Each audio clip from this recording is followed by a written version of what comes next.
And it came to pass, as he went into the house of one of the chief Pharisees to eat bread on the Sabbath day, that they watched him. And behold, there was a certain man before him which had the dropsy. And Jesus answering spake unto the lawyers and Pharisees, saying, Is it lawful to heal on the Sabbath day? And they held their peace. And he took him and healed him and let him go. And answered them, saying, Which of you shall have an ass or an ox fallen into a pit, and will not straightway pull him out on the Sabbath day? And they could not answer him again to these things.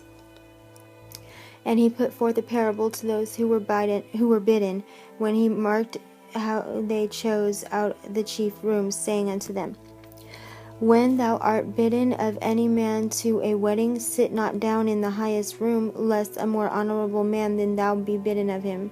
And he that bade thee and him come and say to thee, Give this man place, and thou begin with shame to take the lowest room. But when thou art bidden, go and sit down in the lowest room, that when he that bade thee cometh, he may say unto thee, Friend, go up higher.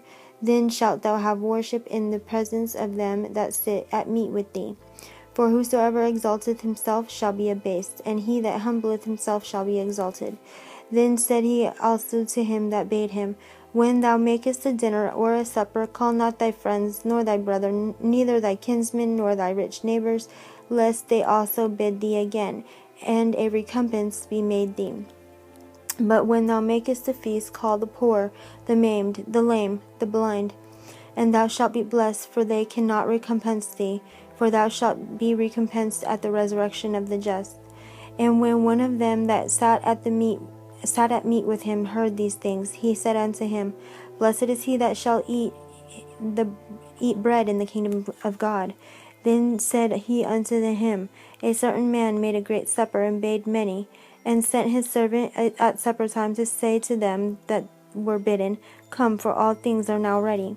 And they all with one consent began to make excuse. The first said unto him, I have bought a piece of ground, and I must needs go and see it. I pray thee, have me excused.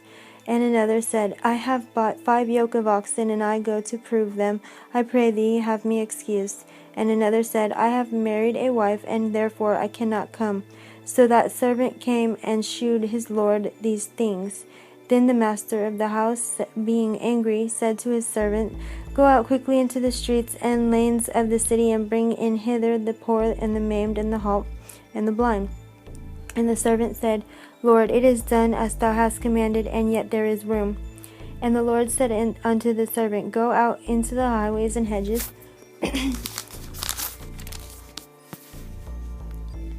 and compel them to come in, that my house may be filled. For I say unto you, that none of these men which are bidden shall taste of my supper. And there went great multitudes with him, and he turned and said unto them, If any man come to me, and hate not his father and mother and wife and children and brethren and sisters, yea, and his own life also, he cannot be my disciple. And whosoever doth not bear his cross and come after me cannot be my disciple. For which of you, intending to build a tower, sitteth not down first and counteth the cost, whether he have sufficient to finish it? Lest haply, after he hath laid the foundation, and is not able to finish it, all that behold it begin to mock him, saying, This man began to build, and was not able to finish. Or what king, going to make war against another king, sitteth not down first, and consulteth whether he be able with 10,000 to meet him that cometh against him with 20,000? Or else, while the other is yet a great way off, he sendeth an ambassage, and desireth conditions of peace. So likewise, whosoever he be of you that forsaketh not all that he hath, he cannot be my disciple. The salt is good, but if salt have lost his savour, wherewith shall it be seasoned? It is neither fit for the land, nor yet for the dunghill, but men cast it out. He that hath ears to hear, let him hear.